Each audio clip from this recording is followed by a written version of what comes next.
Across the education sector, teachers are seeking greater balance to persist in their role and are leaving the profession at increasing rates due to burnout.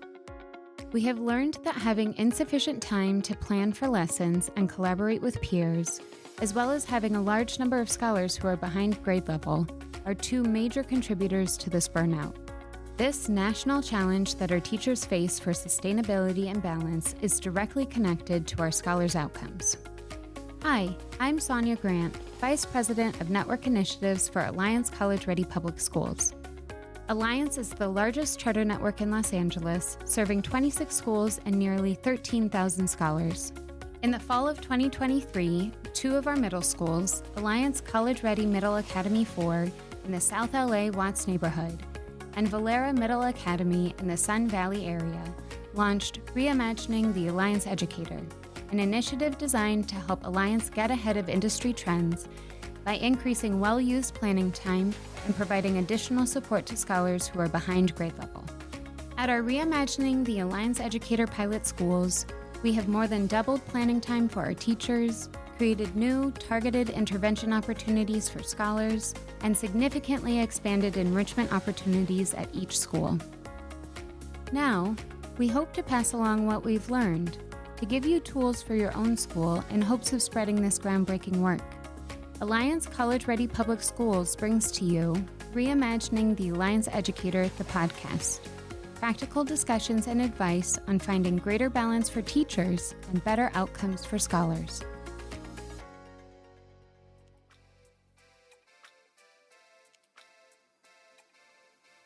On today's episode, I talked to the principal, a teacher, and scholars from Alliance College-Ready Middle Academy 4 in the South L.A. Watts neighborhood to learn more about how our Reimagining the Alliance Educator pilot program has contributed to greater sustainability for teachers and better outcomes for scholars. Through the pilot program, Middle 4 implemented a 4+1 model, where teachers have one full day of structured planning time, as well as two separate planning blocks each week. In total, all teachers have roughly 11 hours of weekly planning time. In order to support the school's goals to continue to grow math outcomes for scholars, Middle 4 also launched an expanded math intervention program. My first guest is a teacher who's been an integral part of the Reimagining the Alliance Educator pilot program at Middle 4 this past year. I'm Caleb Klinger. I am the 8th grade U.S. history teacher at Alliance College-Ready Middle Academy 4. I am currently in the position of the 8th grade GLT lead, and this is finishing up my 4th year as a history teacher at the site.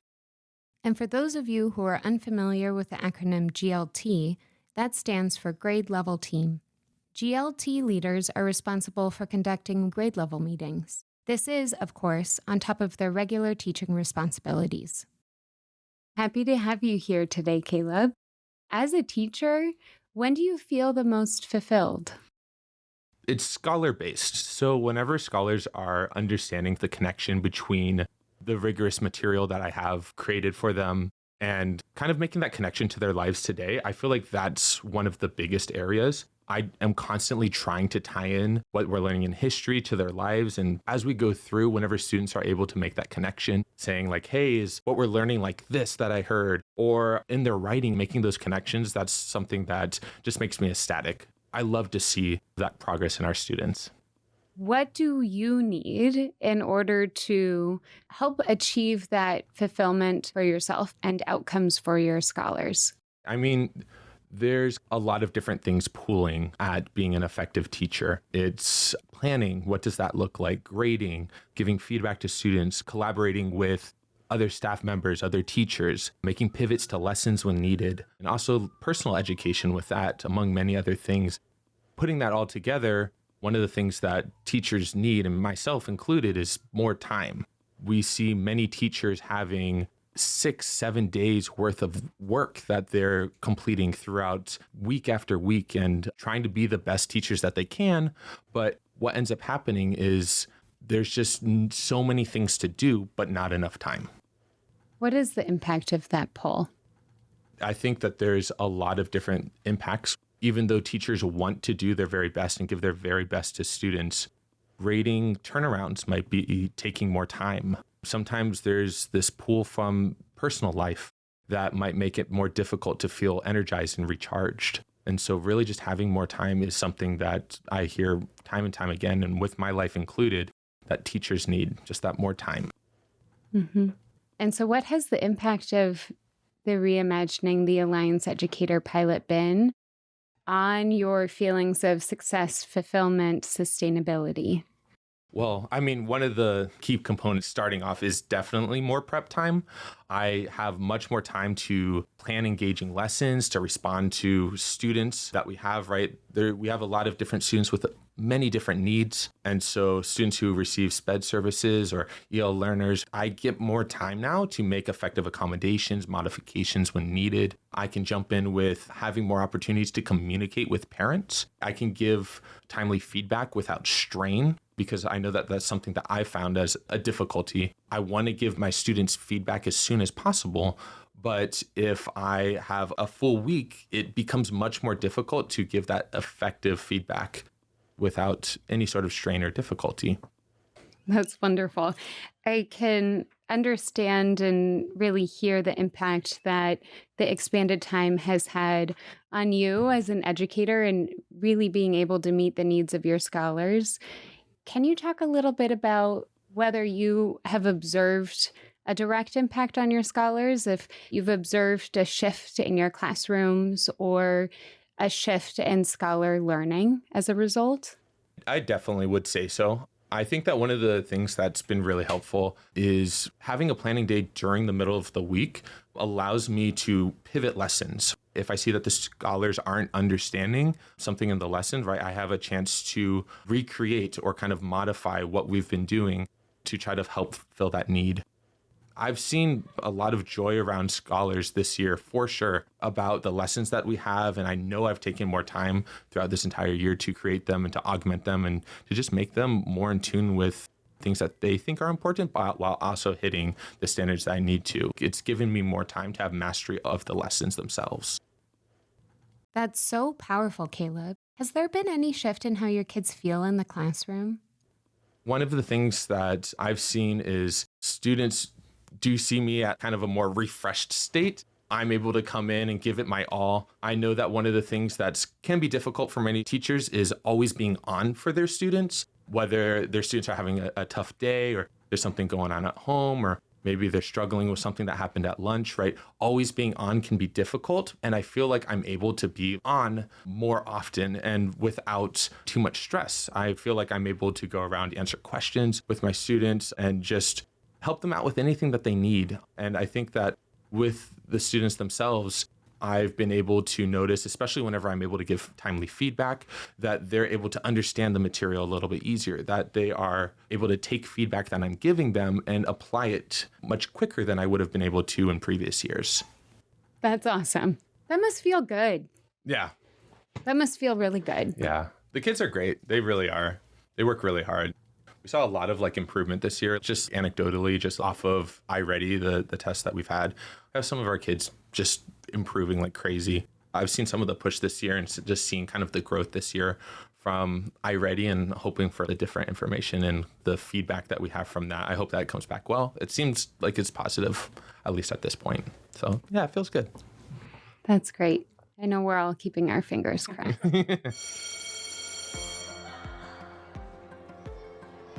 Hello, I am Rudy, and I am a 6th grader at Middle 4. Who is your favorite teacher, and what do you like most about them? My favorite teacher is the computer science teacher, and I like how she is straightforward, but then she's also really nice. And what do you like about computer science?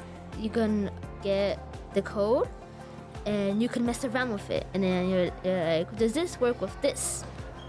And that's just, for me, I believe that's really fun, because that also has to do with problem solving, because if something doesn't work, then you can be like, oh, then you gotta change it to this. When do you feel the most successful in school? When I find a problem, it can be for me in any class, and then I'm like, wait a minute, I can figure this out, and I know it because of prior knowledge. And also praise from others, because people see what you do, it just makes you feel good inside. Hi, my name is Catalina. I'm an 8th grader at Middle 4. I feel the most successful in school is when I get an A on a work, especially an important one. It makes me feel like that all the progress I made throughout my school years or all the work I put into it, it really paid off because I ended up getting a good grade. It makes me feel proud of myself of how I was able to achieve an A. And even though I'm used to seeing it, it really still fulfills me how I can still push myself to learn a new material and get a good grade on it.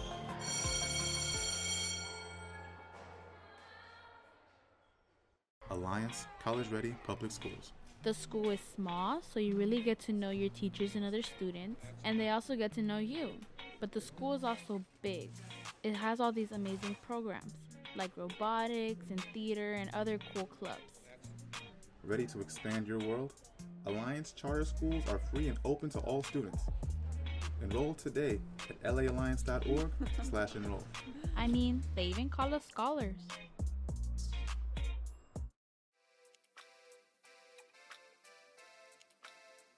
My next guest is Principal Eva Flores-Coops.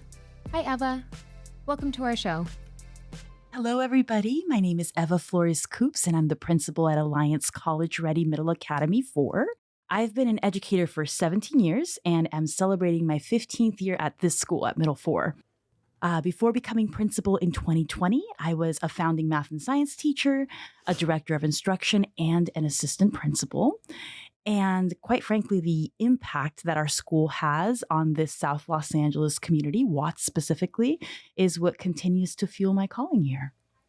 So, Eva, could you share with us what your motivations were for joining the Reimagining the Alliance Educator pilot? Absolutely.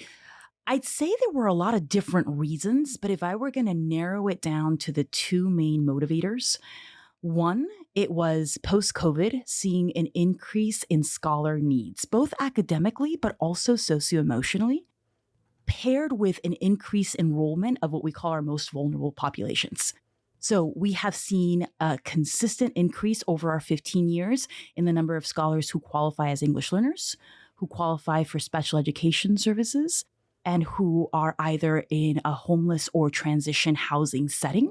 And for this reason, we really wanted to be mindful about meeting their needs. Additionally, teachers have been advocating for more time to respond to the increased needs, such as the time to analyze data and to make all of the different accommodations that they need to their lesson plans and their instruction. So when you put these two things together, the pilot just seemed like an incredible opportunity. And so innovation is really hard work. How did you know that your school community was up for the work of innovation? I love that, actually, that question. And you're right that it is incredibly hard work. I think the reason I knew Middle 4 was ready is because we have been innovating every single year. And so one of the things, having been an assistant principal here for 10 years, I was responsible for drafting the master schedule every year. And one of the things I feel proudest of is every year it was a different iteration because we were always looking for novel ways to support our scholars. And so every year we were either adding intervention classes or we were administering new assessments. So we had data over the summer to inform our groupings of scholars. And so we had done so many different iterations of a dynamic, complex master schedule over the years that I felt with great confidence that the teachers would be ready to take this on to really meet the needs of our scholars.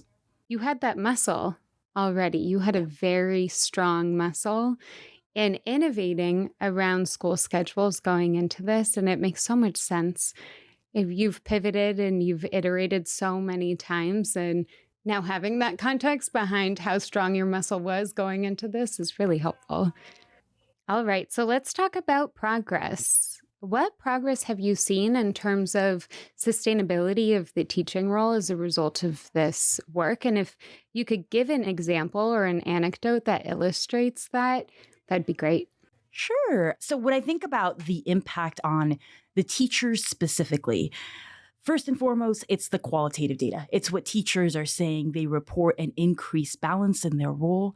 And even as an administrator who serves as a coach, I've witnessed the strategy and the intentionality of lessons through observation and coaching cycles, and by being a fly on the wall in student work analysis meetings. The protected time allows teachers to dive deeper, which translates into greater strategy in the classroom.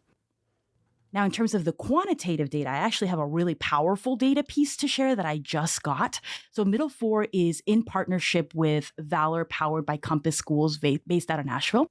And one of the things we do is we measure burnout each semester. So we actually have a reliable, nationally normed way of measuring burnout.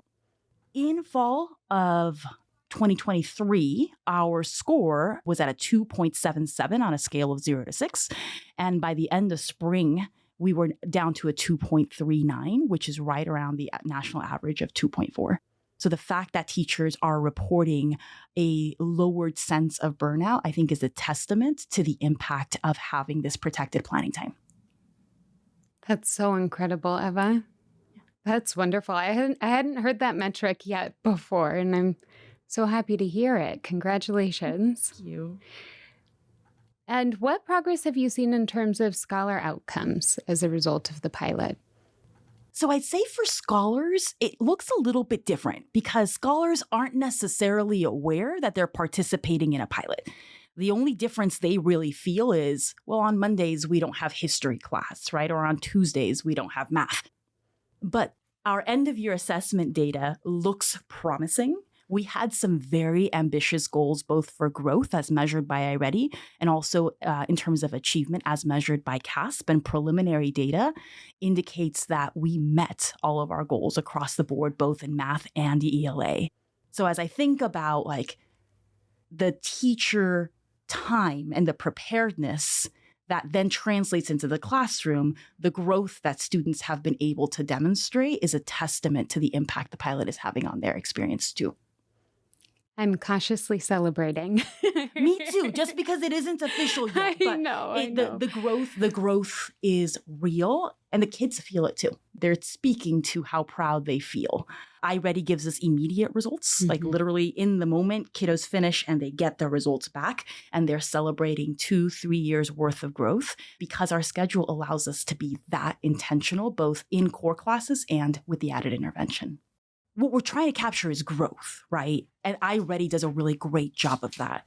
Our really ambitious goal is for scholars to grow 2 years worth in terms of their reading and math development in a single year's time. And the fact that we have a preliminary set of data that indicates that most scholars were able to accomplish that is a huge feat. When it comes to CASP, it's a little bit different because in addition to achievement, we're also looking at how much students grew over the course of time. And just a quick note for those of you who may be unfamiliar, CASP stands for the California Assessment of Student Performance and Progress. It's not the only way that Alliance schools measure scholar outcomes, but these tests can provide valuable information about a scholar's academic progress. And the fact that we can pretty safely, again, preliminary, say that we accomplished the greatest band of growth, significant growth, not just in ELA as we have in years past, because we've had reading intervention for a long time, but also in math this year is an indication that the pilot is really supporting scholars in both literacy and math. Eva, sounds like you've had to pivot a lot. You all have had to take on new hats, different hats, multiple hats at a time. But the outcomes you're seeing for your scholars are a true testament to the power of all of your efforts. So thank you for all of your work. We'll continue talking to Eva and Caleb about their experiences throughout the rest of the season. For now, let's hear again from one of the scholars at Middle 4. This is Reimagining the Alliance Educator, the podcast. I'm going to go back to you, Catalina. So think about a class where you've gotten an A. Now think about that teacher who taught the class. How does that teacher support you? I'm going to use my history class with my teacher, Mr. Klinger. I didn't start with an A, but I think the way he would thoroughly speak about history, usually we're given documents and then we have to do those documents, but in between each lesson, he also thoroughly explains the context behind it or the backstory revolving around it. And I think this really helps with my understanding because he really goes into detail as if it's something he's passionate about. He provides visuals, images, and even though he just gives us a document to work on, he really goes into detail about what we're learning, and I think this really helps me get an A in his class.